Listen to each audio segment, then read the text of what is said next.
Hey YouTube, welcome to the video. I am here with Dr. Matt Clay from Potomac Family Sports and Chiropractic here in Ashburn, Virginia. I came to you, what, has it been 2.5 years, something like that? I mean, it's been. I believe so, yeah. It's been about 2.5 years when I first came to Matt, and I had a pretty beat up shoulder. I had been diagnosed prior to that with a full thickness rotator tear, opted not to do surgery. So between Matt and my coach Jordan Syatt, we have pretty much in that time rebuilt both of my shoulders to the point of them being stronger and more developed than they have been really my entire life. But I think most importantly, what I've learned from Matt during this journey is more about shoulder health awareness, being more aware of what my shoulders are doing throughout the course of a day, what they're doing throughout a workout, and exercises that I can do to keep them healthy and maintain shoulder health moving forward. And today, that's what we're gonna do. For you, Matt is gonna walk me through 2 of his favorite shoulder health exercises that you can do to help keep your shoulders safe and strong and healthy moving forward as well. So, ready? Absolutely. The first one, let's go. Okay, so what we're going to take Susan through right now is an exercise called shoulder cars. So what she's going to do is she's going to start off with her arm extended out in front of her, thumb up towards the ceiling. She's going to want to maintain tension throughout the whole arm so that she can isolate just the shoulder joint and try to not move any of the other joints of the body. And what is this going to do for everybody? So what it's going to do is it's going to help maintain active range of motion in the shoulder. So a lot of times as we age or if we don't do good warm-ups for exercises, the shoulder can get stiff and get rigid. It's one of the most mobile joints in the body, so we just want to make sure that we can utilize as much range of motion in there as we can. So as she's keeping tension throughout the arm, she's going to rotate the arm up overhead until she reaches her end point. Then she's going to start to internally rotate that forearm as she comes back.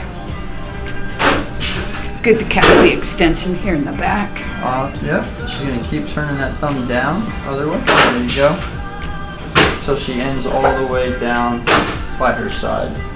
Now as you're coming back overhead, a lot of people don't have as good overhead mobility as Susan does.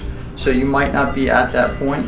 And whatever you have allotted to you at this time, that's what you have to do. So sometimes people will be out here and the arc won't be as wide, and that's totally fine too. We just want to make it pain-free and tolerable.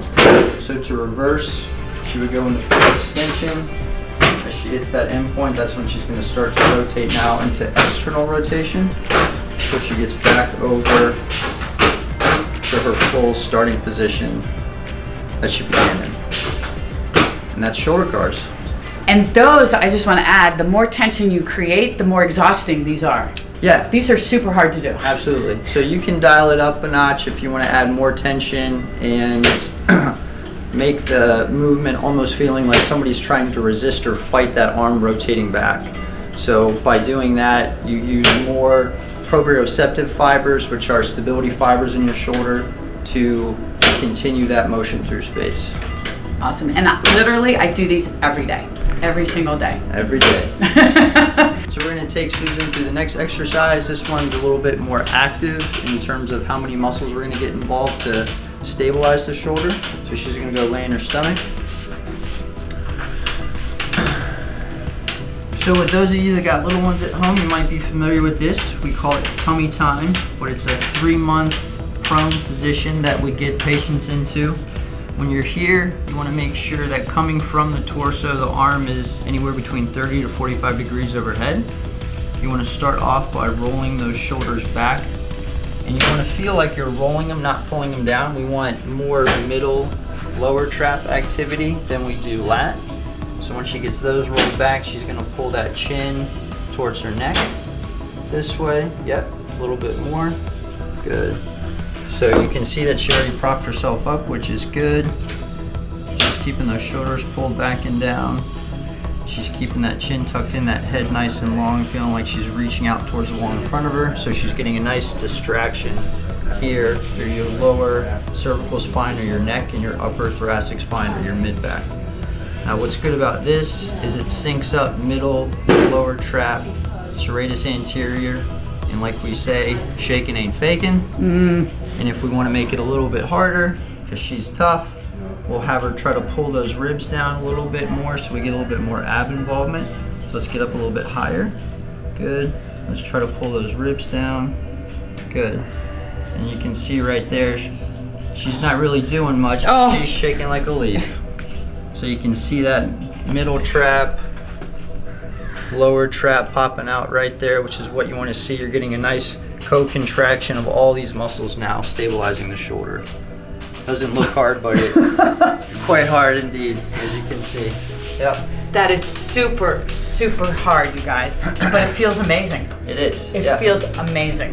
It's good for the shoulder, helps to decompress the capsule, and like I said, it gets a good co-contraction of the muscles. So instead of just trying to exercise one muscle group, you're activating multiple muscles to help stabilize the scapula, your shoulder, clavicle, head and neck. All that stuff has to work together, and that's what this exercise likes to tie in. So there you have it, 2 exercises for you guys to try at home.